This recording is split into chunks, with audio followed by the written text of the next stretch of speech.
वही कुछ क्वेश्चन करेंगे अपन। पहले देखो, अभी हाल ही में आरबीआई ने जो है आईडीएफ एनएफबीएफसी को लेकर एक नई जो है वो संस्था बनाने के लिए यहाँ पे कहा है। देखो, है ना, ये क्वेश्चन सीधे एग्जाम में आते हैं, इसलिए आपको जो है वो यहाँ से जो मूल चीज़ें हैं जो ध्यान रखनी है वो ध्यान रखना है। देखो, यहाँ पे सीधा आईडीएफसी एनबीएफसी में आपको यहाँ से फुल फॉर्म पूछ ली जाएगी, या तो, है ना, तो इंडियन जो है ये एक तरीके से इंफ्रास्ट्रक्चर डेट फंड है जो यहाँ पे ऋण देने से संबंधित जो है वो संस्था का निर्माण किया गया है। इस तरीके के क्वेश्चन भी एग्जाम में बहुत बार आते हैं कि जो है वो इस तरीके की संस्था बनाने के लिए जो आवश्यक न्यूनतम फंड है वो कितना जरूरी रहेगा, 300 करोड़ है। जैसे यूनिवर्सल बैंक बनाने के लिए जो है वो 100 करोड़ की आवश्यकता है, ठीक है ना। इसी तरीके से आप क्रेडिट कार्ड का बिजनेस चालू करना चाहते हैं तो ये 100 करोड़ की आवश्यकता, 500 करोड़ के यूनिवर्सल बैंक की आवश्यकता है यहाँ पे। तो ये जो है वो जितना अमाउंट आपको आवश्यक है यहाँ पे कोई भी संस्था जो है खोलने के लिए, तो उसका जो है वो आपको यहाँ पे ध्यान रखना है कि कितना अमाउंट जो है वो इसके लिए मिनिमम रिक्वायरमेंट है यहाँ पे।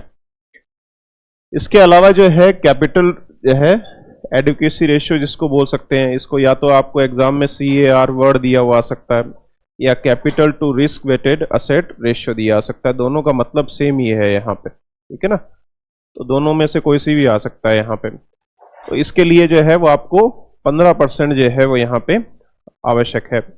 अब अलग अलग बैंकों के लिए अलग अलग है यहाँ पे। जैसे जितने भी जो है शेड्यूल्ड बैंक हैं उनके लिए आपको जो है वो ये इंटरनेशनल लेवल पे 8% चाहिए। यदि आप इंडिया के हिसाब से इसको कभी एग्जाम में पूछा जाएगा तो आपको ये ध्यान रखना है कि ये 9% आवश्यक है यहाँ पे, ठीक है।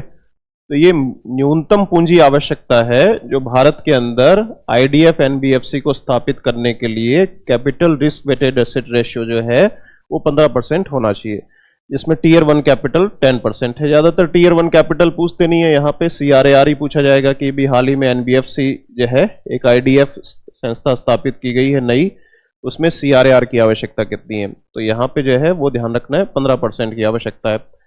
और सामान्यतः शेड्यूल्ड कमर्शियल बैंकों के लिए पूछा जाए तो ये इंटरनेशनल लेवल के नियमों के अनुसार तो 8% है, और यदि आप भारतीय बैंकों के लिए पूछा जाए तो ये 9% की रिक्वायरमेंट है यहाँ पे।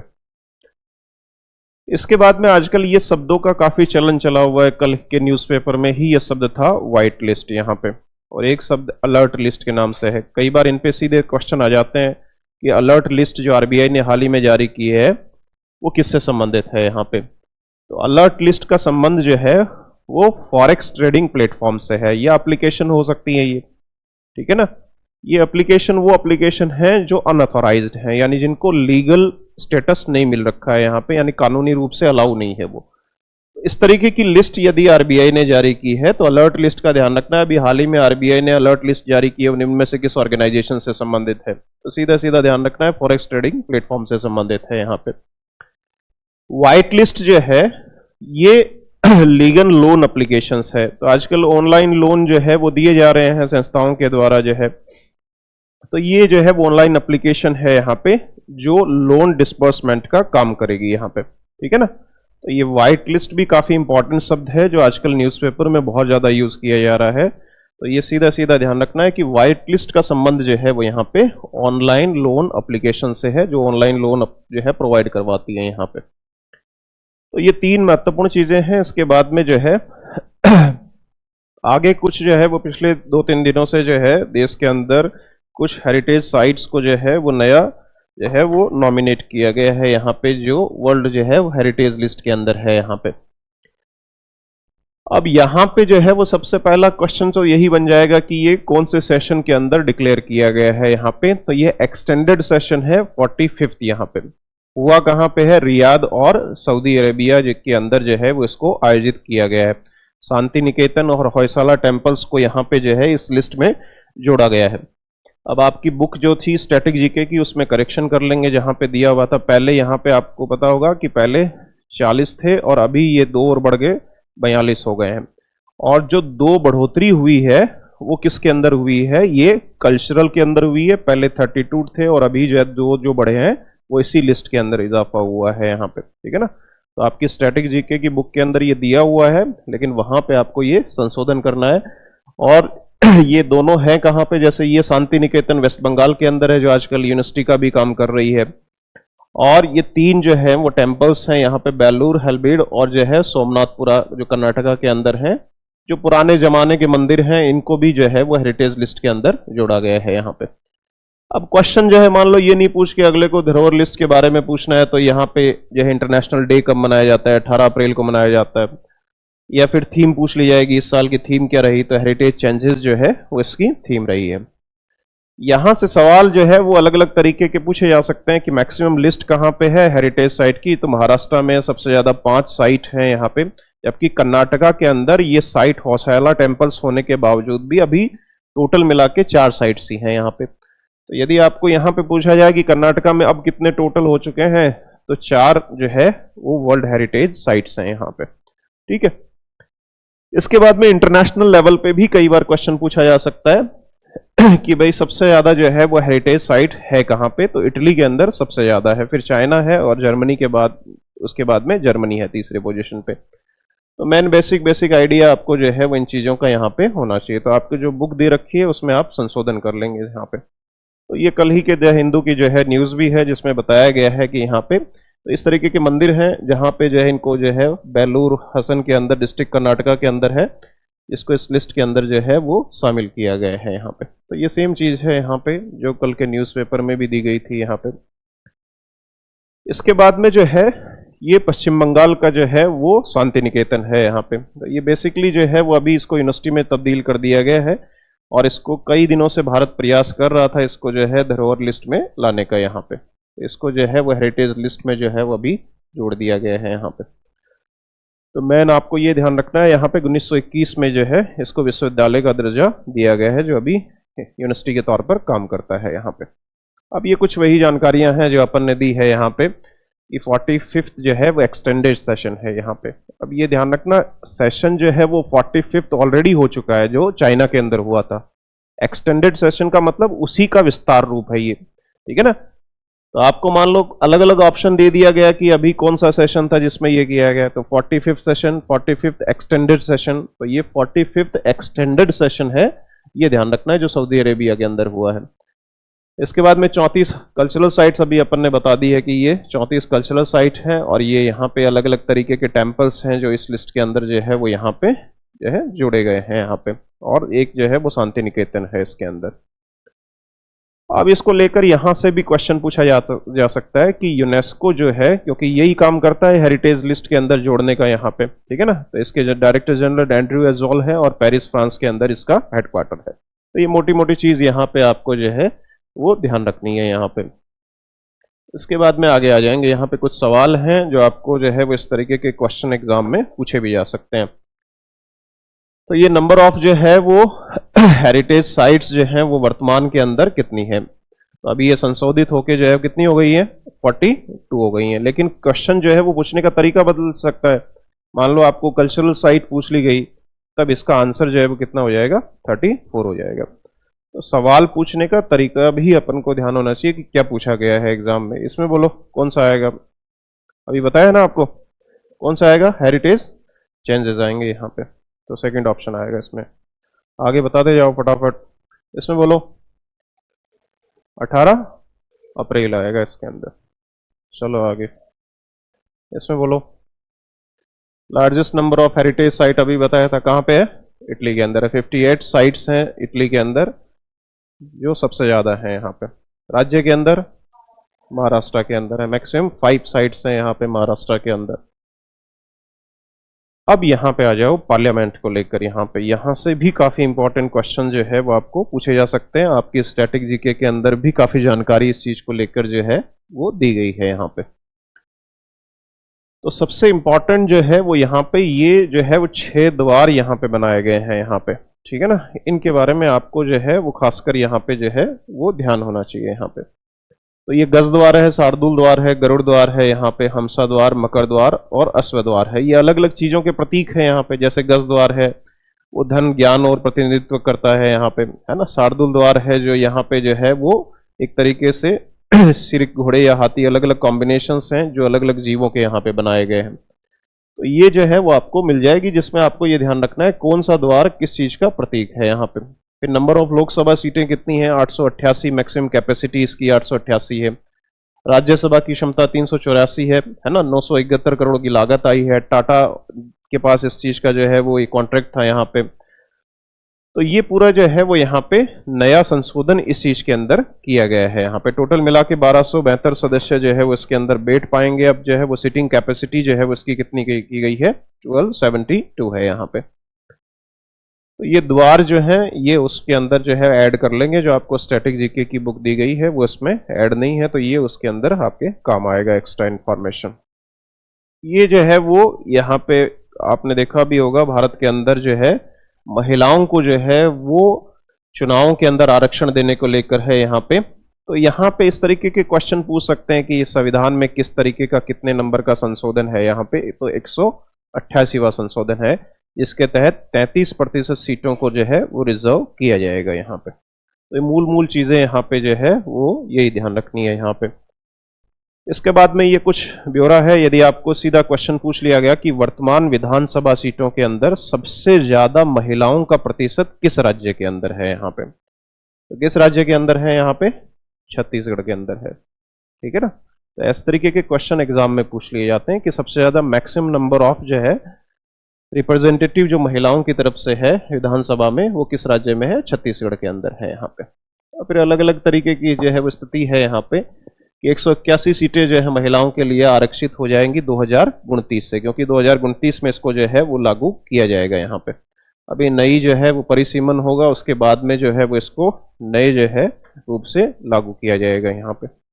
अब ये कुछ जानकारियां जो है सेंट्रल बैंक डिजिटल करेंसी को लेकर है यहाँ पे। तो ये क्वेश्चन इस तरीके के जो है वो आपके बैंकिंग एंड फाइनेंशियल अफेयर में सीधे क्वेश्चन आते हैं। तो यहाँ पे सीबीडीसी को देखो जो है टोटल, यदि आपको सीबीडीसी सर्कुलेशन के अंदर जो है वो पूछी जाए तो ये ध्यान रखना है, टोटल जो है वो 16 पॉइंट जो है वो 39 करोड़ रुपए जो है वर्तमान में सर्कुलेशन के अंदर है। अब ये सीबीडीसी भी आपको पता है कि दो टाइप की है यहाँ पे, ई रूपी जो है होलसेल है और ई रूपी जो है वो क्या है यहाँ पे, रिटेल है यहाँ पे। ठीक है। अब रिटेल के अंदर जो यहाँ पे सर्कुलेशंस है यहाँ पे, इसने ये बोल रखा है कि होलसेल सर्कुलेशंस तो यहाँ पे 10.69 करोड़ है और रिटेल सर्कुलेशंस कितना है, 5.70 करोड़ है यहाँ पे। मैक्सिमम डिनोमिनेशन पूछा जा सकता है, तो मैक्सिमम डिनोमिनेशन कौन सा है, 500 रुपए का नोट है। ठीक है ना, ये चीज भी यहाँ पे ध्यान रखनी है। यदि लॉवेस्ट डिनोमिनेशन यहाँ पे पूछा जाए तो कितना है, 50 पैसा है। ठीक है ना, ऐसा नहीं है कि आप 1 रुपया 50 पैसा चलता ही नहीं है तो लॉवेस्ट डिनोमिनेशन थोड़ी होगा, लेकिन लॉवेस्ट डिनोमिनेशन वर्तमान में जो है वो कितना है, ई रूपी का 50 पैसा है। मैक्सिमम डिनोमिनेशन जो है वो कितना चल रहा है, 500 रुपए चल रहा है, क्योंकि 2000 को बंद कर दिया गया है तो वो डिजिटल करेंसी भी नहीं चलेगी। तो ये जानकारी यहाँ पे आपको ध्यान रखनी है। टोटल ई रूपी मार्केट में कितना घूम रहा है, तो वो लगभग 16.5 करोड़ के आसपास है ना। यदि आपको पूछा जाए कि होलसेल करेंसी कितनी है तो 10.69 है, रिटेल करेंसी कितनी है तो 5.70 है, मैक्सिमम डिनोमिनेशन कितना है, 500 रुपीज है। ठीक है, और जो है लोवेस्ट डिनोमिनेशन इसका कितना है, 50 पैसा है यहाँ पे। तो ये मोटी मोटी जानकारी यहाँ पे जो है वो आपको पता होनी चाहिए यहाँ पे। अब फाइनेंशियल इंक्लूजन इंडेक्स को लेकर यहाँ पे जो है सरकार ने अभी हाल ही में आंकड़ा जारी किया है यहाँ पे, और इस इंडेक्स की वैल्यू आपको ध्यान रखनी है कि मार्च के इस वैल्यू के अंदर जो है इसकी जो है फिगर 60.1 बताई गई है यहाँ पे। और कई बार ये सवाल इसका पूछ भी लिया जाता है कि इसका बेस ईयर क्या है, तो ये आपको कई दफे मैंने बताया है कि यहाँ पे फाइनेंशियल इंक्लूजन इंडेक्स का कोई भी आधार वर्ष देश के अंदर निर्धारित नहीं किया गया है। तो ये जो है इंडेक्स जो थी यहाँ पे जो है मार्च 2017 के अंदर 43.4 थी, और अभी काफी ज्यादा जो है वो वित्तीय समावेशन का काम सरकार के द्वारा किया गया है और ये अब आंकड़ा पहुंचकर 60.1 पे पहुंच गया है यहाँ पे। अगली चीज जो आपको एग्जाम में पूछी जाती है वो यहाँ पे ये है यहाँ पे कि इसमें कौन कौन सी चीजों को शामिल किया जाता है यहाँ पे। तो जो चीजें इंपॉर्टेंट हैं वो अपन को ध्यान होनी चाहिए। एक्सेस कितना है, यानी फाइनेंशियल इंक्लूजन के माध्यम से ये बताया जाता है कि वित्तीय उत्पादों की पहुंच किस किस किस तरीके के नागरिकों तक पहुंचाई गई है, तो ये वेटेज 35% है। उसका उपयोग कौन कर रहे हैं फाइनेंशियल प्रोडक्ट्स का यहाँ पे, तो वो 45% कॉन्ट्रीब्यूशन है। क्वालिटी प्रोडक्ट किस तरीके के हैं, तो वो यहाँ पे 20% कॉन्ट्रीब्यूशन है यहाँ पे। तो ये 3 डायमेंशन है जिसके आधार पर जो है वो फाइनेंशियल इंक्लूजन इंडेक्स को जो है देश के अंदर लाया जाता है यहाँ पे। इसके बाद में इसके ऊपर भी सवाल निश्चित तौर पर आने वाले एग्जामों के अंदर पूछा जाएगा। यहाँ पे जो विश्वकर्मा योजना है यहाँ पे, तो इससे कई जो है महत्वपूर्ण आंकड़े हैं जो आपको ध्यान रखने हैं। तो इसमें 3 लाख रुपए तक का जो है लोन दिया जाएगा, 5% जो है वो ब्याज दर रहेगी यहाँ पे। 18 कैटेगरी के लोगों को जो अलग अलग तरीके के व्यापारों के अंदर हैं, जो बुनकर हैं या किसी भी तरीके की विश्वकर्मा योजनाओं से जो है लाभ लेंगे यहाँ पे, वो 18 कैटेगरी यहाँ पे रखी गई हैं। कारपेंटर हो सकते हैं, नाव बनाने वाले, हथियार बनाने वाले हो सकते हैं, लोहार हो सकते हैं, हैमर या टोलकुट मेकर कोई भी है, लॉक स्मिथ है, गोल्ड स्मिथ है, पॉटर है, स्कल्पचर, स्टोन ब्रेकर, कॉबलर या फिर फुटवियर वगैरह बना रहे हैं, मैशन है कोई भी, बास्केट या मैट ब्रूमिंग वाले जो है लोग हैं, या फिर खिलौने बनाने वाले हैं, बार्बर हैं, गार्लैंड मेकर्स हैं, वॉशरमैन हैं, टेलर हैं, फिशरीज नेट मेकर्स हैं। तो ये विभिन्न तरीके हैं जिनकी हिंदी यहाँ पे दी भी गई है। यहाँ पे कौन कौन है यहाँ पे, तो मैक्सिमम आपको पूछा जाए कि इसके तहत अधिकतम लोन राशि कितनी दी जाएगी, तो 3 लाख रुपए दिया जाएगा और ब्याज कितना वसूला जाएगा इसके ऊपर, 5% वसूला जाएगा, ठीक है ना। और प्रशिक्षण के दौरान प्रतिदिन जो है वो 500 रुपए यहाँ पे सरकार अदा करेगी, यहाँ पे जब उनको ट्रेनिंग दी जाएगी सरकार के द्वारा। इसके अलावा जैसे शुरुआत में उनको हथियार वगैरह भी चाहिए, टूल भी चाहिए किसी काम को करने के लिए यहाँ पे, तो 15,000 रुपए सरकार एडिशनल जो है उनको टूल्स वगैरह खरीदने के लिए भी पैसा देगी यहाँ पे। तो मोटी मोटी जानकारी यहाँ पे जो है वो आपको ये ध्यान रखनी है। इसमें दूसरी चीज क्या है कि यहाँ पे सरकार जो है वो 5 सालों के लिए पैसा कितना लगा रही है इस योजना के अंदर, 13,000 करोड़ रुपए इसके अंदर लगाए जा रहे हैं। इसको अपन समरी के तौर पर यहाँ पे जो है वो इस तरीके से देख सकते हैं यहाँ पे। तो ये सेंट्रल सेक्टर स्कीम है। यहाँ पे टोटल आपको आउटले पूछा जा सकता है कितना पैसा सरकार दे रही है, 13,000 करोड़ रुपए कितने सालों के लिए दी जा रहा है, 5 साल के लिए। इस योजना की अंतिम डेडलाइन कितनी है, कई बार क्वेश्चन यहां से भी पूछा जा सकता है। तो 2027-28 तक ये योजना देश के अंदर चलेगी यहाँ पे। अब इस योजना के अंदर यदि आपको पूछा गया कि किसी भी जो है वो विश्वकर्मा योजना के तहत शुरुआत में जो बेनिफिशियरी रहेंगे उसको शुरुआत में कितना लोन दिया जाएगा, तो टोटल लोन तो 3 लाख का मिलेगा, लेकिन शुरुआत में लोन कितना मिलेगा उसको, 1 लाख का मिलेगा। फिर यदि वो मान लो जो है उसको डीलिंग सही करता है, 5% भी चुका रहा है टाइम पे, तो फिर वो बढ़ाकर जो है उसको 2 लाख और दे दिया जाएगा यहाँ पे, और 5% के हिसाब से टोटल 3 लाख रुपए उसके पास पहुंचा दिए जाएंगे। 500 रुपए पर डे के हिसाब से ट्रेनिंग के दौरान उसको दिए जाएंगे। 15,000 रुपए जो है टूल वगैरह खरीदने के लिए दिए जाते हैं। एक परिवार में एक ही व्यक्ति को यहाँ पे बेनिफिट दिया जाएगा। मिनिमम उम्र कितनी होनी चाहिए, 18 साल होनी चाहिए। तो ये चीज यहाँ पे जो है मूलभूत तौर पर आपको ध्यान रखनी है। हाँ जी,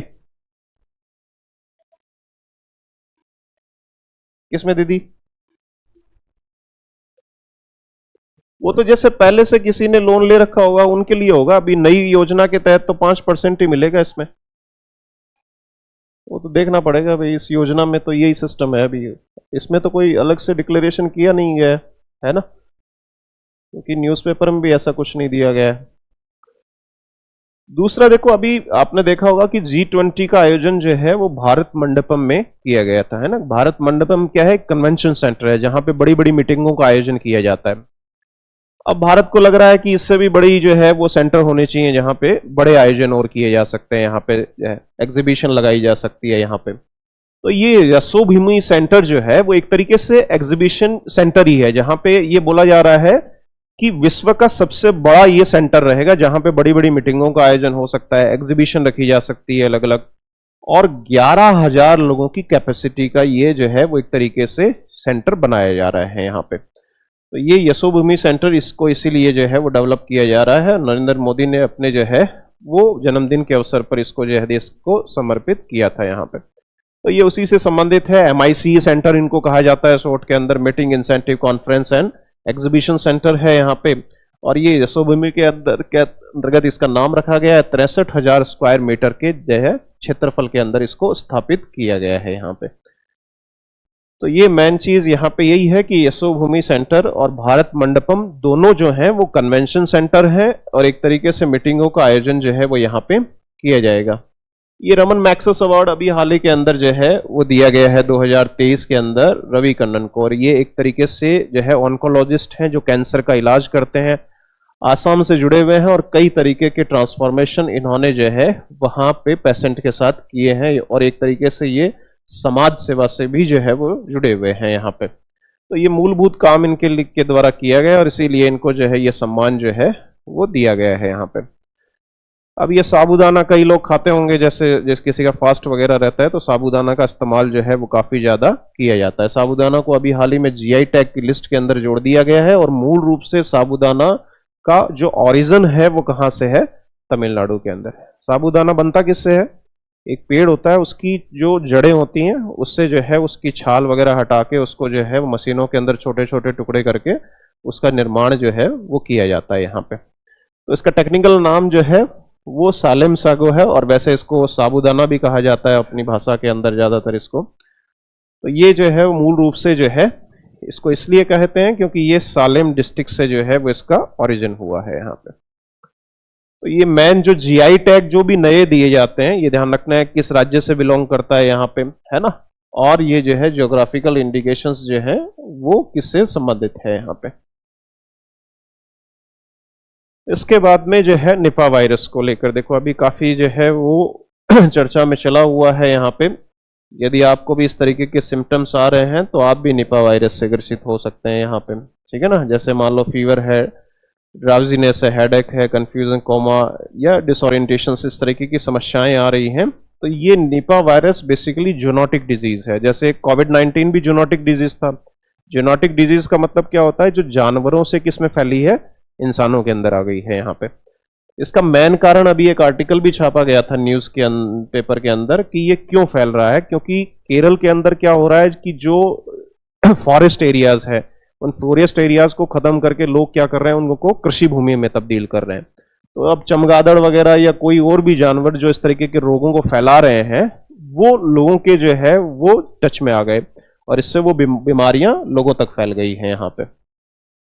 तो आने वाले समय में इस तरीके की बीमारियां और भी फैलेगी क्योंकि यहाँ पे जो है एक तरीके से फॉरेस्ट एरियाज को लोग धीरे धीरे काट रहे हैं और अपने जो है वो खेती के लिए यूज किए जा रहे हैं उनके द्वारा। तो एक तरीके से जो है ये काफी भयानक स्थिति है क्योंकि इसकी मॉर्टेलिटी रेट आप देख सकते हैं कितनी है, 70% है। इसका मतलब ये होता है कि यदि 100% को यदि ये हुआ तो 70% ऊपर जाएंगे, ठीक है ना। 30% की संभावना है कि आप बच सकते हैं इससे, ठीक है ना। तो ये काफी भयानक बीमारी है और इस तरीके की जो है वो बीमारी से पहले भी जो है वो केरल में जो है वो समस्या पैदा हो चुकी है। ये क्वेश्चन इससे रिलेटेड आपको पूछा जा सकता है कि हाल ही के अंदर इस बीमारी को लेकर जो है मोनोक्लोनल एंटीबॉडी जो है मंगाई गई है, किस जो है वो देश से मंगाया गया है, ये तो कहां से मंगाया गया है, ऑस्ट्रेलिया से।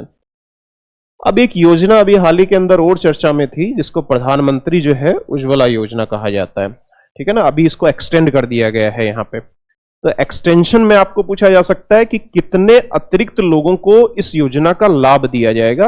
तो 75 लाख कंज्यूमर और जोड़े जाएंगे, है ना। सिलेंडर जो एलपीजी सिलेंडर वगैरह पहुंचाए जाते हैं लोगों तक, तो अतिरिक्त जो है लाभ कितने लोगों को दिया जाएगा, 75 लाख कंज्यूमर्स को दिया जाएगा यहाँ पे। और ये जो है वो टोटल बेनिफिशियरी जो है इसके बाद में कितने पे पहुंच जाएंगे, ये 35 करोड़ पे चले जाएंगे। इस योजना की डेडलाइन बढ़ाकर जो है वो कितनी कर दी गई है, 2025-26 कर दी गई। ये क्वेश्चन इसी तरीके से एग्जाम में पूछे जाते हैं। जैसे मान लो प्रधानमंत्री उज्ज्वला योजना को लेकर सवाल पूछ लिया गया कि एक्सटेंशन के दौरान कितने नए बेनिफिशियरी जोड़े जाएंगे, तो 75 लाख जोड़े जाएंगे। नए जो है बेनिफिशियरी जोड़ने के बाद में टोटल कितने लोगों तक इस योजना का लाभ पहुंचेगा, तो कितने लोगों तक पहुंचेगा, 35 करोड़ तक। इस योजना का एक्सटेंड करके इसकी डेडलाइन बढ़ाकर कितनी कर दी गई है, 25-26 कर दी गई है। तो ये क्वेश्चन इस तरीके से ही एग्जाम में पूछे जाते हैं। अब इस योजना को समराइज यदि आप करेंगे तो अलग अलग तरीके से चीजें बताई गई हैं यहाँ पे। तो एलपीजी सिलेंडर देना ही इस योजना का मुख्य उद्देश्य है। स्वास्थ्य और महिलाओं को एम्पावर करना इसका मूल उद्देश्य रहा है। मिनिस्ट्री ऑफ पेट्रोलियम और नेचुरल गैस जो मंत्रालय से संबंधित ये योजना है यहाँ पे, इसमें फाइनेंशियल सपोर्ट लगभग 1600 रुपए का दिया जाता है प्रत्येक एलपीजी कनेक्शन के अंदर। और घरों के अंदर जो है बीपीएल जो परिवार हैं उनको खासकर इस तरीके का लाभ दिया जाता है यहाँ पे। और डिपॉजिट फ्री एलपीजी कनेक्शंस है यहाँ पे। और फर्स्ट 6 जो रिफिल है यहाँ पे उसके ऊपर सब्सिडी भी यहाँ पे जो है वो लोगों को दी जाती है यहाँ पे। तो ये बेसिक तरीके से एक समरी है यहाँ पे 2022-23 तक के आंकड़े हैं जिसमें इस तरीके से लोगों को जो है बेनिफिट किस तरीके से पहुंचाया गया है उसके बारे में यहाँ पे जो है वो जानकारी ये दी गई है यहाँ पे। ये इतना इंपॉर्टेंट नहीं है, आपको प्रेजेंट पर्सपेक्टिव में आपको ध्यान रखना है यहाँ पे। एक आयुष्मान भव कैंपेन भी अभी हाल ही में चलाया गया है जो है 3 महत्वपूर्ण हिस्से थे यहाँ पे। आयुष्मान आपके द्वार 3.0, आयुष्मान मेला एट SWC और CSC है, और आयुष्मान सभा है यहाँ पे। तो इसका मूल उद्देश्य जो है वो यहाँ पे ये है कि आयुष्मान योजना को का कवरेज जो है वो ज़्यादा से ज़्यादा बढ़ाया जाए, लोगों तक जो है इसकी पहुंच बढ़ाई जाए यहाँ पे। तो इसके माध्यम से आपके द्वार का उद्देश्य यहाँ पे यही है कि जो एलिजिबल बेनिफिशियरी हैं उन तक जो है वो कार्ड पहुंचाए जाए। आजकल जो है आयुष्मान कार्ड डिस्ट्रीब्यूट कर रही है सरकार लोगों को। इसके अलावा जो है वो हेल्थ जो बेनिफिशियरी जो यहाँ पे आईडी है वो इशू करना है यहाँ पे इसके माध्यम से, और आयुष्मान सभा के माध्यम से गांवों के और पंचायती स्तर पे जो है वो महत्वपूर्ण सभाओं का जो है वो आयोजन करके इसकी जानकारी लोगों तक अवेयरनेस क्रिएट करना इसका उद्देश्य है। तो इस आयुष्मान भव कैंपेन को किसके माध्यम से चलाया जा रहा है, तो आपको ऑप्शन दे देंगे अलग अलग तरीके से, है ना। तो ये तीनों चीजें इसके अंदर शामिल हैं यहाँ पे। आजकल स्टेटमेंट बेस्ड क्वेश्चन आते हैं, इसलिए थ्योरी पढ़ना बहुत जरूरी है यहाँ पे। तो ये उसी से संबंधित है यहाँ पे। आयुष्मान ग्राम पंचायत जो है और आयुष्मान जो है वो अर्बन वार्ड जो है, नई जो है वो इसका फॉर्मेट प्रेस्टिजियस टाइटल यहाँ पे इस योजना को दिया गया है यहाँ पे। इसके बाद में जो है वो क्वेश्चन पे आ जाएंगे यहाँ पे। तो ये अभी आपको बताया था कितने नए कैंडिडेट इसमें जोड़े जाएंगे इसके एलपीजी वाली योजना के अंदर, 75 लाख यहाँ पे नए कैंडिडेट जोड़े जा रहे हैं यहाँ पे। इसके बाद में आयुष्मान भव कैंपेन जो है वो किससे संबंधित है, अभी आपको बताया था ministry of health and family welfare से संबंधित है। जो जितनी भी योजनाएं हैं उसका मंत्रालय आपको खासकर ध्यान होना चाहिए, क्योंकि इस पे काफी क्वेश्चन पूछे जाते हैं यहाँ पे। अब ये एक BRSR फ्रेमवर्क है, और इसका मूल उद्देश्य क्या है कि जितने भी व्यापारिक एंटिटीज हैं उनको ESG फ्रेमवर्क में जो है वो काम करवाना। अभी ये RRB जो है एग्जाम के अंदर भी इससे संबंधित क्वेश्चन पूछा जा चुका है, ESG से संबंधित, और लगभग जो है वो हर एग्जाम में इससे सवाल पिछले 1-1.5 साल से पूछा जा रहा है यहाँ पे। एनवायरमेंट, सोशल और गवर्नेंस इसको कहा जाता है, यानी किसी भी व्यापार के संचालन के लिए इन तीनों चीजों को फॉलो कराने का काम गवर्नमेंट कर रही है यहाँ पे। यानी वो एनवायरमेंट का भी ध्यान रखें, सामाजिक जिम्मेदारी उस बिजनेस की क्या है उसको भी फॉलो करे, और जो यहाँ पे व्यापार चलाने के लिए जो गवर्नेंस व्यवस्थाएं हैं उसको भी, वो जो नियम कायदे कानून है यहाँ पे उसका भी जो है वो ध्यान रखा जाए यहाँ पे। तो इसकी फुल फॉर्म पूछ सकते हैं, business responsibility and sustainable reporting है यहाँ पे। लॉन्च किसने किया है, सेबी ने 2021 के अंदर ही लॉन्च कर दिया था इसको। और इसका जो है प्रीडिसेसर का मतलब इसका पहले फॉर्मेट कौन सा चला करता था, अभी ये तो नया नाम है। इससे पहले इसको जो है बिजनेस रेस्पॉन्सिबिलिटी रिपोर्ट के माध्यम से जो है लॉन्च किया गया था 2012 के अंदर। और इसका मेन उद्देश्य क्या है कि जितनी भी लिस्टेड कंपनियां हैं जो सेबी के अंदर लिस्टेड है यहाँ पे, बॉम्बे स्टॉक एक्सचेंज या जो है नेशनल स्टॉक एक्सचेंज के माध्यम से, वो इस नियमावली या रूल्स रेगुलेशन को फॉलो करे। ये यहाँ पे जो है वो इसका मुख्य उद्देश्य है यहाँ पे। तो ये रिपोर्ट तैयार करने का काम इसके द्वारा जो है वो किया जाता है यहाँ पे। तो these listed entities report on their performance against the 9 principles as per the national guidelines on responsible business conduct, जिसको NGBRC कहा जाता है। तो मैन आपको यही ध्यान रखना है, एनवायरमेंट, सोशल और गवर्नेंस रूल्स रेगुलेशंस को फॉलो कराने से संबंधित है यहाँ पे।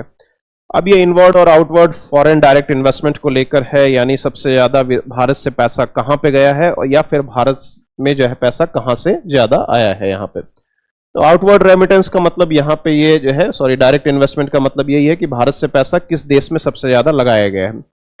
और यहाँ पे जो है इनवर्ड FDI का मतलब विदेशों से पैसा भारत के अंदर जो है वो कहाँ से आया है सबसे ज्यादा। तो ये रिजर्व बैंक ऑफ इंडिया के आंकड़े हैं ये, जिसमें जो है 2000 फाइनेंशियल ईयर 2023 के तहत ये बताया गया कि टोटल आउटवर्ड डायरेक्ट इन्वेस्टमेंट जो है वो भारत का बढ़ा है यहाँ पे 19.46%। तो ये इस तरीके के सवाल एग्जाम में काफी बार पूछे जाते हैं कि आउटवर्ड रेमिटेंस जो है RBI की रिपोर्ट के मुताबिक बढ़कर कितना हो गया है, तो 19.46% बढ़ गया है यहाँ पे। यानी भारत से विदेशों के अंदर जाने वाला कंपनियों के तौर पर निवेश जो किया गया है वो 19.46% बढ़ा है यहाँ पे। तो ये उसी से संबंधित है। फॉरेन पोर्टफोलियो इन्वेस्टमेंट का मतलब जो विदेशी कंपनियां निवेश करती हैं किसी भी देश में आकर, उसको FPI कहा जाता है यहाँ पे। तो ये फॉरेन पोर्टफोलियो इन्वेस्टमेंट उसी से मतलब है यहाँ पे, जिसमें वो एक तरीके से जो है वो शेयर मार्केट के माध्यम से ज्यादातर निवेश करेगी। तो इसीलिए इसको FII जो है आपका, FII और FDI में यही डिफरेंस होता है। FDI तो किसी कंपनी के अंदर परमानेंट एस्टेब्लिशमेंट के हिसाब से आएगा, और यदि शेयर मार्केट के माध्यम से निवेश किया जा रहा है तो वो क्या है, FII है यहाँ पे। तो ये एक जो है वो चार्ट यहाँ पे बताया भी गया है कि भारत का सबसे ज्यादा पैसा जो है वो किस देश के अंदर गया है यहाँ पे। तो यदि आप आउटवर्ड डायरेक्ट इन्वेस्टमेंट की बात करेंगे, आपको एग्जाम में पूछा गया कि सबसे ज्यादा पैसा भारत का किस जगह जो है लगाया जा रहा है, यानी भारत की कंपनियां जो है वो कहाँ पे ज्यादा इन्वेस्टमेंट कर रही है। तो सबसे ज्यादा इन्वेस्टमेंट कहाँ पे किया जा रहा है, सिंगापुर के अंदर। तो ये आप देख रहे हैं कि यहाँ पे जो है 22.3% जो है वो यहाँ पे बढ़ा है, ये 2022 से 23 के बीच में। बाकी और भी हैं, USA, UK, Netherlands, UAE, Mauritius, Switzerland, Bermuda, Jersey, Cyprus और अदर कंट्रीज भी हैं जहां पे इन्वेस्टमेंट किया जा रहा है। लेकिन आपको इस चार्ट से यह सवाल पूछा जा सकता है कि मैक्सिमम आउटवर्ड जो है और एफडीआई भारत का कहां पे है, तो कहां पे है, सिंगापुर के अंदर है ये। ठीक है, इसके बाद में आगे आ जाओ यहाँ पे। अब इसी ओडीआई को लेकर यहाँ पे जो है इन्वेस्टमेंट के बारे में यहाँ पे बताया गया। तो वो तो अपन ने देख लिया, सिंगापुर में सबसे ज्यादा पैसा भारत का जा रहा है। यदि इनवर्ड रेमिटेंस पूछा जाए तो USA was the largest source of inward direct जो है वो फॉरेन डायरेक्ट इन्वेस्टमेंट, यानी ये अमेरिका से सबसे ज्यादा पैसा भारत के अंदर आ रहा है। सेक्टर वाइज यदि आप बात करेंगे तो मैन्युफैक्चरिंग सेक्टर में सबसे ज्यादा पैसा भारत में लगाया जा रहा है। सर्विस की बात करेंगे तो among services, information and technology के अंदर जो है पैसा इन्वेस्टमेंट ज्यादा हो रहा है। और यदि आप मार्केट वैल्यू के हिसाब से बात करेंगे तो ODI growth outpace the growth in the FDI and as the result of ratio inward outward direct investment stood at 5.5 times in 2023 compared with 6.1 times in 2022। तो ये मार्केट वैल्यू के हिसाब से बताया जा रहा है कि कितना जो है वो परसेंटेज यहाँ पे बढ़ा है। लेकिन यहाँ पे ज्यादातर क्वेश्चन आपको यही ध्यान रखना है कि जैसे ये पूछ लिया गया कि सबसे ज्यादा जो है इन्वेस्टमेंट किस सेक्टर में हुआ है, तो मैन्युफैक्चरिंग के अंदर। सबसे ज्यादा पैसा विदेशों से भारत में किस देश से आया है, तो अमेरिका से। भारत से कहां पे जो है वो सबसे ज्यादा गया है, तो सिंगापुर में। ठीक है ना, तो मेन चीज है आपको यहां पे यही ध्यान रखनी है। इसके बाद में ग्लोबल बायोफ्यूल अलायंस है, यानी भारत के द्वारा जो है अभी G20 के अंदर एक अलायंस बनाया गया जिसमें जैव ईंधन का ज्यादा से ज्यादा उपयोग जो है आने वाले समय में किया जाए, इसको प्रोत्साहित करने का काम किया गया। अब यहाँ पे सबसे इंपॉर्टेंट चीज आपको क्या ध्यान रखनी है कि आपको पूछ लिया गया कि भैया इसका फाउंडिंग मेंबर कौन कौन है यहाँ पे, तो अमेरिका, इंडिया और ब्राजील इसके फाउंडिंग मेंबर है यहाँ पे। बाकी और कंट्रीज कौन कौन मेंबर है यहाँ पे, तो 19 देशों ने इसको साइन किया है। 12 इंटरनेशनल ऑर्गेनाइजेशन इसके अंदर पार्टिसिपेट कर रही हैं यहाँ पे। तो ये भागीदारी है यहाँ पे, जबकि 3 देश सिर्फ फाउंडिंग मेंबर है यहाँ पे। ठीक है ना, तो अमेरिका जो है, इंडिया और ब्राजील केवल फाउंडिंग मेंबर है। अब ये काम क्यों किया जा रहा है, क्योंकि ये 3 देश ऐसे हैं जिसका कंट्रीब्यूशन बायोफ्यूल के अंदर कितना है, 85% कंट्रीब्यूशन है। यानी सबसे ज्यादा यदि इन तीनों में भी देखेंगे तो ब्राजील सबसे ज्यादा कंट्रीब्यूट कर रहा है यहाँ पे। और इथेनॉल वगैरह जो आजकल पेट्रोल डीजल में मिलाया जा रहा है, वो सारा काम जो है बायोफ्यूल के माध्यम से ही यहाँ पे हो रहा है। तो इसका मेन उद्देश्य यही है कि आने वाले समय के अंदर बायोफ्यूल को जो है वो डेवलप किया जाए, प्रदूषण को रोका जाए और डिपेंडेंसी जो क्रूड ऑयल को लेकर खाड़ी देशों के ऊपर है, वो उसकी डिपेंडेंसी को जो है वो धीरे धीरे यहाँ पे जो है वो खत्म किया जा सके यहाँ पे। तो ये नेट जीरो कार्बन एमिशन का जो टारगेट है उसी को लेकर ये सारा काम हो रहा है यहाँ पे। तो अभी अपन ने देखा है कि शुरुआत में 10% इथेनॉल ऑलरेडी मिल के आ रहा है। आप जितना भी पेट्रोल डीजल खरीद रहे हैं तो उसमें 10% इथेनॉल वर्तमान में आने लगा है यहाँ पे।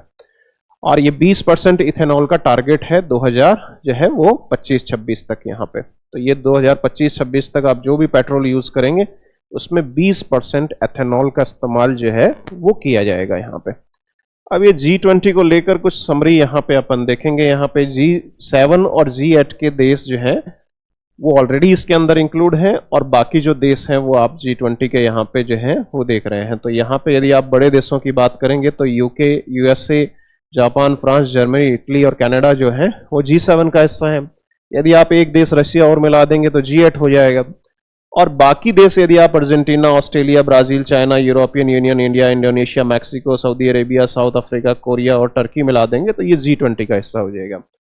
और यहाँ पे जो है इसको ट्रैकिया कहा जाता है, जिसमें जैसे इंडोनेशिया के पास 2022 में इसकी अध्यक्षता थी, अभी 2023 में किसके पास है जो है वो इंडिया के पास, और अभी किसके पास चली गई है ये ब्राजील के पास। तो इसको ट्रैकिया कहा जाता है, जिसमें 3 सदस्यों को शामिल किया जाता है कि पहले किसके पास थी, वर्तमान में किसके पास है और आने वाली सदस्यता किसके पास जाएगी। तो इसके हिसाब से इसको जो है वो यहाँ पे ट्रैकिया का नाम यहाँ पे दिया गया है।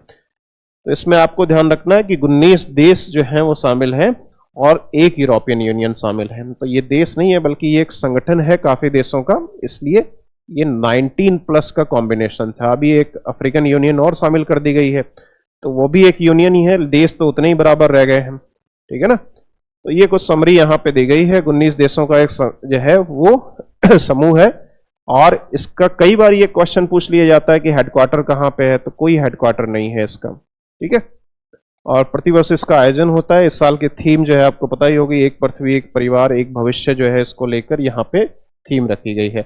और अभी मैंने बताया था ट्रॉयका जो है, जिसमें इंडोनेशिया, इंडिया और ब्राजील 3 देश जो हैं वो ट्रॉयका का हिस्सा है यहाँ पे।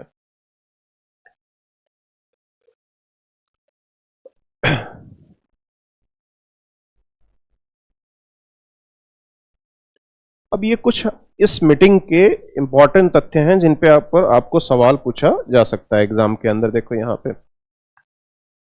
यहाँ पे जो है ये चीज अपन को पता ही है कि अफ्रीकन यूनियन को यहाँ पे इसका सदस्य बना लिया गया है। तो अभी अपन ने देखा था कि 19 तो ऑलरेडी कंट्रीज है, एक यूरोपियन यूनियन है और एक अब अफ्रीकन यूनियन हो गई। तो नंबर ऑफ कंट्रीज तो अभी भी 19 ही रह गए।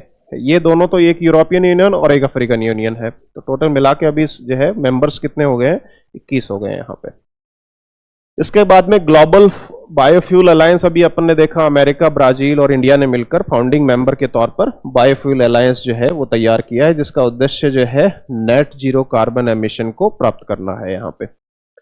इसके बाद में ये एक बहुत बड़ी समस्या काफी दिनों से चली हुई थी, इंडिया के सामने एक चुनौती थी यहाँ पे कि इससे कैसे निपटा जाए, BRI से, है ना। BRI जो है बेल्ट रोड इनिशिएटिव बनाया जा रहा है, जो भारत की बाउंड्री से जो है एशियन कंट्रीज को जोड़ रहा है यहाँ पे। तो बेल्ट रोड इनिशिएटिव से मुकाबला करने के लिए ही भारत ने एक नया जो है रोड मैप तैयार किया कि किस तरीके से जो है वो मिडिल ईस्ट और यूरोपियन इकोनॉमिक कंट्रीज से कैसे जुड़ा जाए रोड के माध्यम से, यहाँ पे किस तरीके से कंस्ट्रक्शन किया जाए।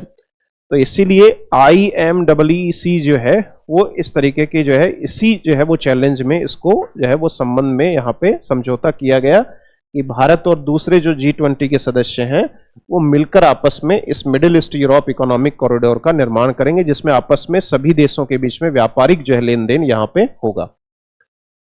और यहाँ पे अगला जो है इंडिया मर्कोर प्रेफरेंशियल ट्रेड एग्रीमेंट यहाँ पे स्थापित किया गया है। मर्कोर जो है वो लैटिन अमेरिका का एक व्यापारिक समूह है, जिसमें ब्राजील, अर्जेंटीना, उरुग्वे और पैराग्वे जैसे शामिल देश हैं। फ्री ट्रेड एग्रीमेंट का मतलब क्या होता है, जिसमें ट्रेड बैरियर्स नहीं होते बिल्कुल भी आपस में। तो इसका मेन उद्देश्य यहाँ पे जो है मर्कोर प्रेफरेंशियल ट्रेड एग्रीमेंट का यही है। अब आपको सीधा सीधा एग्जाम में पूछ लेंगे कि मर्कोसुर जो है यहाँ पे किस जो है वो कॉन्टिनेंट का हिस्सा है, अमेरिकन कॉन्टिनेंट का हिस्सा है, कौन कौन से देश इसके अंदर शामिल है यहाँ पे। तो ये चीज यहाँ पे अपन को जो है वो ध्यान रखनी है यहाँ पे। इसके अलावा यहाँ पे इसकी जो है ये आपको पता ही होगा कि ब्राजील को इसकी जो है वो अध्यक्षता जो है वो भारत के द्वारा ऑफिशियली सौंप दी गई है यहाँ पे। अब ये कुछ इसी को लेकर यहाँ पे ये जानकारी है कि इस साल जो है G20 के जो अधिवेशन हुआ उसका मूल उद्देश्य क्या रहा यहाँ पे। तो यहाँ पे मूल उद्देश्य क्लाइमेटिक चेंज से जो है लड़ना है। लाइफ जैसे रेगुलेशंस जो यहाँ पे लाए जा रहे हैं प्रधानमंत्री के द्वारा, जो कंसेप्ट दी गई उसको लागू करना है यहाँ पे। इसके अलावा इंक्लूसिव ग्रोथ करना, यानी सभी लोग आपस में मिलकर, जो अलग अलग देशों के जो लोग हैं यहाँ पे या अलग अलग राष्ट्राध्यक्ष हैं, वो सब मिलकर किस तरीके से अपने अपने देश को आगे बढ़ा सकते हैं यहाँ पे। इसके अलावा जो सस्टेनेबल डेवलपमेंट गोल्स हैं यूनाइटेड नेशन के, उनको कैसे प्राप्त किया जा सकता है। ट्रांसफॉर्मेशन जो है तकनीकी तौर पर या फिर डिजिटल पब्लिक इंफ्रास्ट्रक्चर जो तैयार किया जा रहा है उसमें कैसे मजबूती लाई जा सकती है, जैसे UPI वगैरह है या NPCI के जो अन्य उत्पाद हैं उसके अंदर। और 21वीं जो है वो शताब्दी के अंदर मल्टीलैटरल इंस्टीट्यूशंस को कैसे विकसित किया जा सकता है, जैसे मल्टीलैटरल डेवलपमेंट बैंक है, MDB की कंसेप्ट लाएगी। और महिला जो है वो अग्रसित विकास कैसे किया जा सकता है यहाँ पे। इसी की तर्ज पे जो है महिलाओं को आरक्षण दिया जा रहा है देश के अंदर, क्योंकि ये इंटरनेशनल प्रेशर भी इंडिया के अंदर है कि आप महिलाओं को जो है वो अपने क्षेत्रों के अंदर जो है वो आगे बढ़ाएं यहाँ पे। तो ये जानकारी यहाँ पे जो है वो इससे संबंधित है। तो यहाँ पे आपको ये सारी चीजें इंपॉर्टेंट है। आपको कई बार जो स्टेटमेंट बेस्ड क्वेश्चन आएंगे ना, वहां से इस पे सवाल निश्चित तौर पर पूछा जा सकता है कि कौन सा एजेंडा इस साल G20 का जो है मीटिंग के अंदर नहीं था यहाँ पे, ठीक है। तो ये चीज़ यहाँ पे आपको जो है वो ध्यान रखनी है कि कौन कौन से एजेंडा यहाँ पे रखे गए थे यहाँ पे। तो ये सारी चीज़ें उसी से संबंधित हैं। अभी जो है वो जितना कॉन्ट्रीब्यूशंस बताया गया है 1999 के अंदर, इसको सबसे पहले मीटिंग अमेरिका के न्यूयॉर्क में हुई यहाँ पे। और ये जो है पूरे विश्व की यदि आप बात करेंगे यहाँ पे, तो जो जीडीपी यहाँ पे है उसका काफ़ी एक हिस्सा जो है वो 80% तक जो है वो इस कंट्रीज से यहाँ पे बिलोंग करता है यहाँ पे। तो एक बड़ा हिस्सा G20 से संबंधित है यहाँ पे। अब इस जो है G20 के अंदर जो आकर्षक पहलू रहे, जिन चीज़ों को यहाँ पे प्रदर्शित किया गया, उसका भी नाम आपको पता होना चाहिए। जैसे भारत मंडपम एक कन्वेंशन सेंटर था यहाँ पे, जहाँ पे इस मीटिंग का आयोजन हुआ। इसके अलावा नटराज की काश्य प्रतिमा थी यहाँ पे, जो अष्ट धातु की बनी हुई 8 अलग अलग मेटल्स से उसका निर्माण किया गया है। उड़ीसा के सूर्य मंदिर, कोणार्क टेम्पल और नालंदा जैसे विश्वविद्यालय को यहाँ पे प्रदर्शित किया गया। तंजावुर पेंटिंग और डोकरा कला जैसी जो है पेंटिंग्स या कलाओं का भी प्रदर्शन यहाँ पे हुआ था यहाँ पे। ये जो है तमिलनाडु के इलाके से संबंधित है। अब आपको सीधा सीधा पूछ लेंगे कोणार्क चक्र कहाँ से संबंधित है, उड़ीसा से संबंधित है, या नालंदा विश्वविद्यालय जो है वो कहाँ का हिस्सा है, या फिर तंजावुर पेंटिंग कहाँ से संबंधित है यहाँ पे।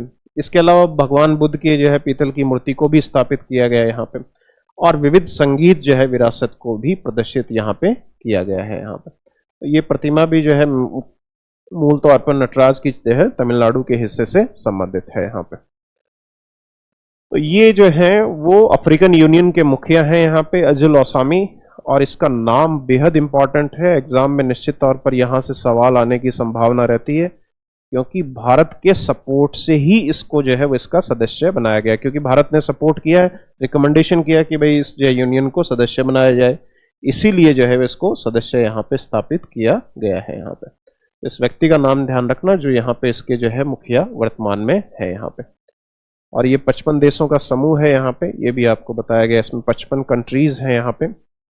अब ये वो सारे सदस्य हैं जिनको जो है वो यहाँ पे इनवाइट किया गया था कि भैया आपको जो है वो यहाँ पे आना है। अब ये इनवाइट किया गया वो एक अलग विषय है ना, लेकिन यहाँ पे जो लोग आए थे केवल आपको वो यहाँ पे ध्यान रखना है यहाँ पे, ठीक है ना। ये सारे सदस्य जो है वो आपको पता होना चाहिए कि यहाँ पे जिन सदस्यों की उपस्थिति यहाँ पे रही वहां से सवाल जरूर पूछा जाएगा। जैसे आपको पूछ लिया कि यहाँ पे जो है एंथोलिया अल्बांजे जो G20 मीटिंग में आए थे, किस जो है कंट्री के राष्ट्रपति हैं यहाँ पे या प्रधानमंत्री हैं, इस तरीके के क्वेश्चन जो है वो पूछ लिए जाएंगे, ठीक है ना। वैसे सोशल मीडिया इन महानुभाव को तो भूलने नहीं देती, आजकल काफी मिमिक्री इन्हीं की बन रही है ना।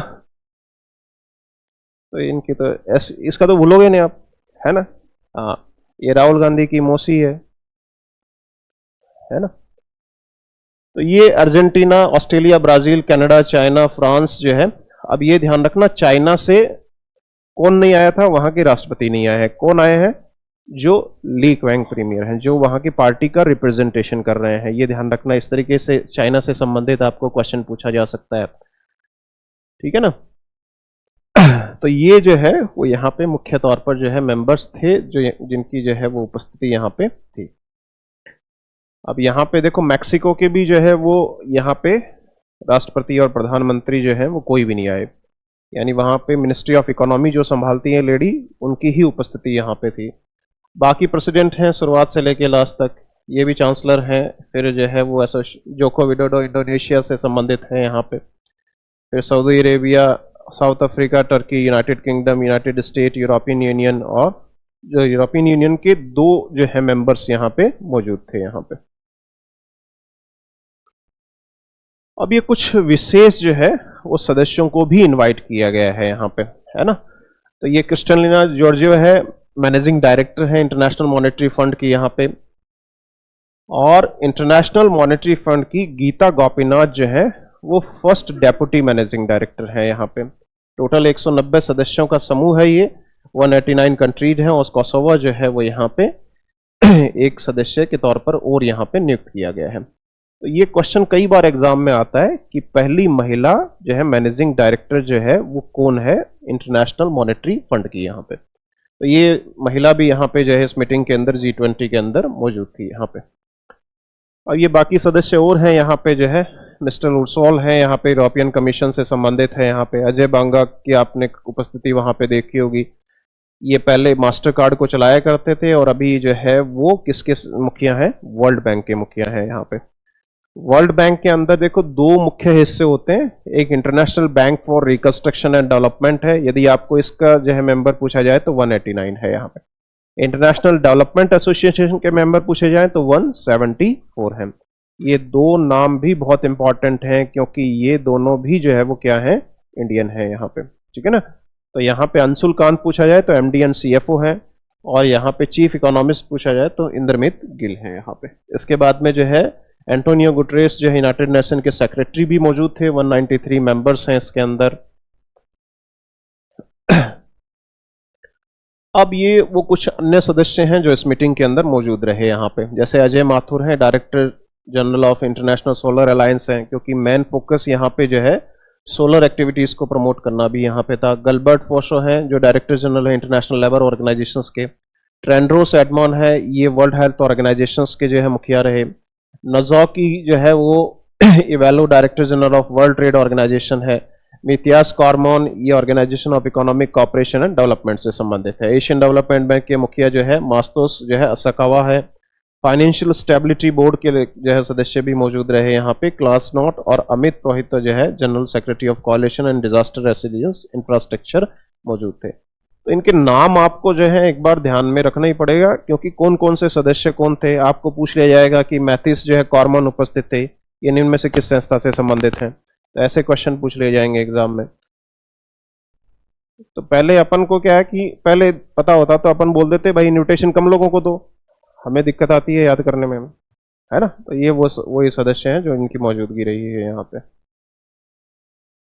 अब ये कुछ जो है गेस्ट हैं जो बुलाए गए यहाँ पे, इनके भी अपन को नाम ध्यान रखने पड़ेंगे कि कितने गेस्ट को यहाँ पे जो है इनवाइट जो है वो किया गया है यहाँ पे। जैसे ये अभी नाम अपन ने देखे थे वो सेम ही हैं, ये तो इंटरनेशनल मॉनेटरी फंड और इनके सदस्य हैं यहाँ। तो ये संस्थाओं के जो है वो सदस्य रहे यहाँ पे। अब कौन कौन से भाई साहब नहीं आए बुलाने के बावजूद, उनका भी नाम ध्यान रखना पड़ेगा। अभी मैंने बताया था कि चाइना के प्रेसिडेंट नहीं आए हैं, लेकिन इनका नाम ध्यान रखना पड़ेगा कौन आया है यहाँ पे। व्लादिमीर पुतिन भी मौजूद नहीं थे, तो उसकी जगह कौन आया है, सेर्जी लगाओ, ये फॉरेन मिनिस्टर हैं रसिया के। और यहाँ पे जो है एंड्रिस मैनुअल लोपेज जो है वो भी मैक्सिको के प्रेसिडेंट को भी इन्वाइट किया गया, लेकिन ये भी मौजूद नहीं रहे यहाँ पे। तो countries attending as a guest country include Netherlands, Singapore, Spain, UAE, Oman, Bangladesh, Egypt, Mauritius and Nigeria. ये गेस्ट कंट्रीज के तौर पर जो है इनको इनवाइट किया गया। ये सबके नाम है यहाँ पे, यानी टोटल मिला के 10 देशों के राष्ट्रों के मुखिया को इस मीटिंग के अंदर एज ए गेस्ट मेंबर बुलाया गया, क्योंकि वो सदस्य तो है ये है नहीं, लेकिन गेस्ट मेंबर के तौर पर इनको बुलाया गया है। अब इसमें जो है यहाँ पे जो है ये सारे नाम ध्यान रखने हैं आपको। बांग्लादेश जैसे ही कसीना है, कॉमरोस अजाली है, यहाँ पे इजिप्ट के जो है प्रेसिडेंट कौन आए, मॉरिशस के यहाँ पे नीदरलैंड, नाइजीरिया और ओमान, सिंगापुर, और फिर जो है ये स्पेन के और यूनाइटेड अरब अमीरात के हैं। अब हमेशा एक परमानेंट गेस्ट सदस्य रहता है, उसका नाम भी ध्यान रखना आप, और वो कौन सा रहेगा, वो तो जो इन सभी देशों में हमेशा चाहे कहीं पे भी मीटिंग हो परमानेंट गेस्ट मेंबर रहेगा, लेकिन वो G20 का सदस्य देश नहीं है। वो कौन सा है, स्पेन है यहाँ पे, है ना। तो ये नाडिया जो है वो यहाँ पे जो है वो एक ऐसे गेस्ट मेंबर के तौर पर है जो हमेशा सदस्य रहती है यहाँ पे। अब ये अपकमिंग जो है G20 की समिट है, जहाँ से सवाल आपको पूछा जा सकता है। अगले साल ब्राजील के अंदर होगी, फिर साउथ अफ्रीका के अंदर, और फिर कहाँ पे रहेगी, अमेरिका के अंदर रहेगी। तो ये सिक्वेंस आपको यहाँ पे ध्यान रखनी है। इसके बाद में कुछ सवाल हैं जो यूपीएससी से लेके अलग अलग एग्जामों में जो है वो आपको पूछे जाते हैं इन चीज़ों को लेकर यहाँ पे। तो ये यूपीएससी का सवाल है 2022 के अंदर आईएएस तक में क्वेश्चन आए हैं यहाँ से। तो आप ये उम्मीद तो कर सकते हैं कि जब यहाँ पे इतनी इंपॉर्टेंस है इस टॉपिक की, तो आपके निश्चित तौर पर सवाल इस टॉपिक से पूछे जाएंगे, ठीक है ना। तो G20 कॉमन फ्रेमवर्क जो है उससे संबंधित स्टेटमेंट, आजकल स्टेटमेंट के क्वेश्चन आपके ज़्यादा आते हैं, तो ये इस तरीके से ही आपको यहाँ पे क्वेश्चन फेस करने पड़ेंगे। तो endorse by the G20 together with the Paris club. तो पेरिस जो यहाँ पे एग्रीमेंट किए गए, जैसे मान लो जीरो एमिशंस को लेकर है या और भी चीज़ें हैं, उसके सपोर्ट में इसको तैयार किया गया है यहाँ पे। या फिर it is an initiative support low income countries, यानी जो कम आय वाले देश हैं उनको सहायता देने के लिए है। विद अनसस्टेनेबल डेट, यानी उनको जो है एक अनसस्टेनेबल जो उधार है उसके माध्यम से उनको सपोर्ट करने के लिए इसको लाया गया। तो इसका मेन उद्देश्य दोनों ही था, यहाँ पे दोनों ही पेरिस एग्रीमेंट के तहत इसको लाया गया। लो इनकम कंट्रीज को फाइनेंशियल सपोर्ट करने के लिए भी इसको जो है वो लाया गया है यहाँ पे। अगले में सीधा सीधा मेंबर जो है पूछे गए हैं यहाँ पे, तो अर्जेंटीना, मैक्सिको, साउथ अफ्रीका और टर्की जो है वो इसके सदस्य देश हैं यहाँ पे। तो G20 के सदस्य आपको जो है वो यहाँ पे याद करने हैं। अब आप बताते जाओ भैया, ये G20 के क्वेश्चंस हैं, तो आप आंसर बताओ, देखें, बोलो।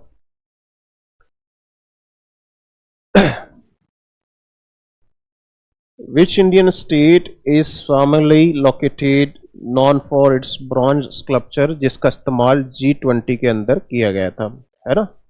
मूर्तिकला है एक तरीके से। बोलो कहाँ से संबंधित है ये? पूरा पढ़ने के बाद में अब आंसर आप दे सकते हो, नहीं दे सकते, ये देखो आप कहाँ से संबंधित है ये, बोलो। एग्जाम में भी ऐसा ही होता है, G20 पूरा पढ़े क्वेश्चन कटवाएगो, है ना? तो ये जो है वो कहाँ से संबंधित है? तमिलनाडु से संबंधित है। चलो आगे, आगे वाले सिंपल है, ये बताओ। नटराजन स्टैचू कितने जो है मेटल से बनी हुई है यहाँ पे? हाँ, अष्ट धातु है, नाम ही है, तो 8 मेटल से बनी हुई है यहाँ पे। चलो आगे, ये बताओ। अभी बताई थी ना 3 मीटिंगें होनी है, लेकिन ये बनी बताया 21st मीटिंग होगी, कौन सी होगी? अभी कितने नंबर की मीटिंग हुई है भारत में? 18 नंबर की। 19 नंबर की कहाँ पे होगी?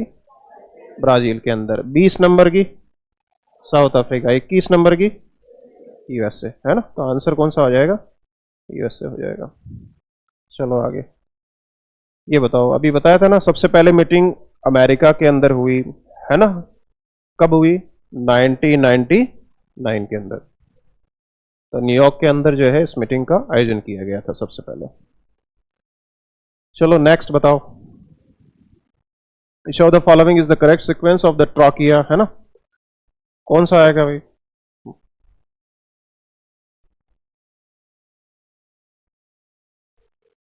बोलो। इंडोनेशिया का तो भूल जाओ, अब इंडिया है। इंडिया के बाद में किसके पास जाएगी सदस्यता? ब्राजील। उसके बाद में साउथ अफ्रीका। आंसर कौन सा आएगा? फर्स्ट ऑप्शन आएगा यहाँ पे। चलो नेक्स्ट, इसमें बोलो। अभी बताया था ना गेस्ट कंट्रीज कितने आए हैं? कितने हैं? 10 हैं, है ना? तो ये नंबर ऑफ कंट्रीज ध्यान रखना है यहाँ पे। आगे बोलो, ये क्वेश्चन बताओ। किस देश को सदस्य बनाना था इस बार, है ना? लेकिन राजनीतिक कारणों की वजह से उस देश को सदस्य G20 में के नहीं बनाया गया। कौन सा आएगा बोलो? अब अपन ने पढ़ते गए अफ्रीकन यूनियन को बना लिया, लेकिन बनाना किसको था? बनाया नहीं है ना? तो ऐसे क्वेश्चन भी आ जाते हैं। तो कौन है? नाइजीरिया है, ठीक है ना? देखो आजकल करंट अफेयर में लीड कौन करता है? वन लाइनर सब पढ़ के जाते हैं, है ना? लीड कहां से करोगे? जो चीज दूसरे को नहीं पता है और वो अपन को पता है। तो 1 नंबर भी यदि आगे हो गए ना तो बहुत ज्यादा आगे हो जाएंगे अपन किसी से। 19th एडिशन बताओ कौन सा आएगा? ब्राजील आएगा, है ना? तो 18वां एडिशन इंडिया से संबंधित है और 19वां इससे संबंधित है। ये बताओ। नो हेडक्वार्टर, कोई हेडक्वार्टर नहीं है इसका। नेक्स्ट, फर्स्ट समिट अभी बताया था ना कहां पे है? यूएसए से संबंधित है। अगला बोलो, ये बताओ। तो G20 की आपको एक दिन बताई थी ना, खूब सारी मीटिंग हुई है ना? 60 से भी ज्यादा शहरों के अंदर G20 की अलग अलग मीटिंग आयोजित की गई। G20 फाइनेंस मिनिस्टर मीटिंग कहां पे हुई है? तो ऐसे क्वेश्चन बैंकिंग एंड फाइनेंस के एग्जाम में जरूर पूछे जाते हैं। कहां पे हुई है? बेंगलोर के अंदर। आगे चलो, ये बता दो। चलो, मुख्य कोऑर्डिनेटर कौन था यहाँ पे? चीफ कोऑर्डिनेटर इस मीटिंग का, बोलो। अमिताभ कांत ऑप्शन में नहीं है, तो हर्षवर्धन श्रृंगला आएगा यहाँ पे आंसर। चलो आगे, ये तो बता दोगे ना? अमिताभ कांत आएगा यहाँ पे। नेक्स्ट, अभी बताया था इसका नाम, है ना? अफ्रीकन यूनियन के जो मुखिया हैं जिनकी फोटो भी थी, कौन आएगा? आजिल उस्मानी है यहाँ पे। आगे बोलो, कौन सदस्य नहीं है? अभी मैंने बताया था ना, स्पेन गेस्ट मेंबर है लेकिन सदस्य नहीं है, ठीक है ना। तो ये आंसर कौन सा आ जाएगा? स्पेन आ जाएगा यहाँ पे। आगे बोलो, इसको बताओ। C20 एक सिविल जो है G20 का ही हिस्सा है यहाँ पे, उसका चेयरमैन किसको बनाया गया था? माला अमृता देवी को यहाँ पे जो है इसका C20 का मुखिया बनाया गया था। आगे बोलो, गोवा रोड मैप,